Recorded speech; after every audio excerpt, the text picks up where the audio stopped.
Congress party ప్రచారం ముమ్మరం చేసింది. నిర్మల్ జిల్లాలో మంత్రి సీతక్క విస్తృత పర్యటన నిర్వహించారు. సారంగపూర్ మండలంలోని ఆలూరు, చించోలి, బీరవెల్లి గ్రామాల్లో ఉపాధి కూలీలతో ఏర్పాటు చేసిన సమావేశంలో ఆమె పాల్గొన్నారు.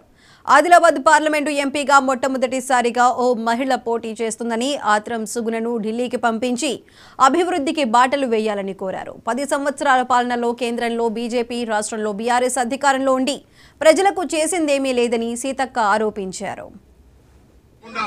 10 ఏళ్ల నుంచి అన్నా జర మాట్లాడకే 10 ఏళ్ల నుంచి మీరు డబ్బులు కమ్యూనిటీ హాల్ అయినా మహిళా భవనాలైనా ఏదున్నా కూడా నా చేతుల ద్వారా అధికారంలో ఉన్న ఢిల్లీలో దాకా ఎంపీ దాకా ఏమిచ్చారు? కాంగ్రెస్ ఉన్నప్పుడే మరి గ్యాస్ ధర తక్కువ ఉండే, 100 రోజుల పని ఉండే, భూములు పంచినాం, ఇందిరమ్మ ఇండ్లు ఇచ్చినాం, పింఛన్లు ఇచ్చినాం. ఈ రోజు మేము వచ్చి 3 నెలలు అయింది. 3 నెలల్లో మళ్ళా 3 నెలల నుంచి కోడ్ నడుస్తుంది. అదే విధంగా మొన్ననే మీ దగ్గర అందరి దగ్గర దరఖాస్తులు కూడా తీసుకున్నారు. ఇంకా ఇప్పుడు ఇంకొక నెల దాకా ఎలక్షన్ ఉంటుంది. అయిపోయిన తర్వాత పక్కాగా ఒప్పుకున్న ప్రకారం వచ్చినాక 2 నెలలకే ఉచితంగా బస్సు.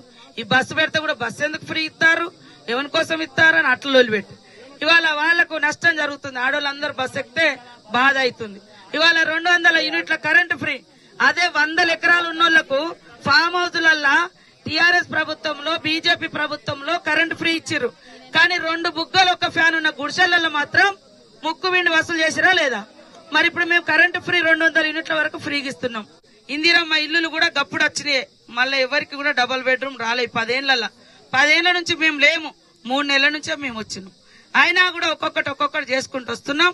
ఇక్కడ మీరు బీజేపీ ఆయన గెలిపించారు. దయచేసి వాళ్ళ ప్రభుత్వం ఉండి కూడా మీ ఊర్లో రోడ్ ఇచ్చిరా, బడిచ్చిరా, గుడిచ్చిరా, గుళ్ళో పెట్టే అగరబత్తి మీద కూడా జీఎస్టీ వేసిరు, పన్ను వేసిరు. ఏది ఫ్రీగా ఇచ్చిరు వాళ్ళు 10 ఏళ్లల్లా? ఇక్కడ మేము ఇచ్చిన మాట ప్రతిది కూడా ఇప్పుడు అమలు చేస్తున్నాం. ఇంకా కూడా 4000 పింఛను పెంచేది ఉంది, పెంచుతాం. రైతుల రుణమాఫీ కూడా ఆ రోజు రాజశేఖర రెడ్డి గారు చేసిరు. రేపు మళ్ళా రేవంత్ రెడ్డి గారు, సోనియమ్మ నాయకత్వంలో రుణమాఫీ 100% అవుతుంది. కేసీఆర్ గారు 7 లక్షల కోట్లు అప్పు చేసిండు. ఇప్పటికే 29,000 కోట్లు అప్పుకు వడ్డీ కట్టినాం. ఆ వడ్డీ కట్టు లేకుండా ఇది వరకు వాస్తవానికి రుణమాఫీ కూడా అయ్యేది. ఏదో మాయ మాటలు, మతం మాటలు. ఇక్కడ అన్ని కులాల వాళ్ళు ఉన్నారు, అన్ని మతాల వాళ్ళు ఉన్నారు. కులాల పంచాయతీ పెట్టుకుంటే ఏమన్నా భూ వస్తుందా? పని చేసుకుంటేనే భూ వస్తుంది. మతాల పంచాయతీ పెట్టుకుంటే ఏమన్నా కడుపు నిండుతుందా? కాబట్టి కాంగ్రెస్ పార్టీ అందరి పార్టీ, అన్ని వర్గాలను కాపాడే పార్టీ, పిల్లలకు ఉద్యోగ ఉపాధి అవకాశాలు కల్పించే పార్టీ, భూములు పంచే పార్టీ. దయచేసి అందరు కూడా ఒక్క అవకాశం ఈ నియోజకవర్గంలో మీ ఏరియాలో ఒక్క అవకాశం ఇవ్వండి. నర్సారెడ్డి గారు కూడా పాపం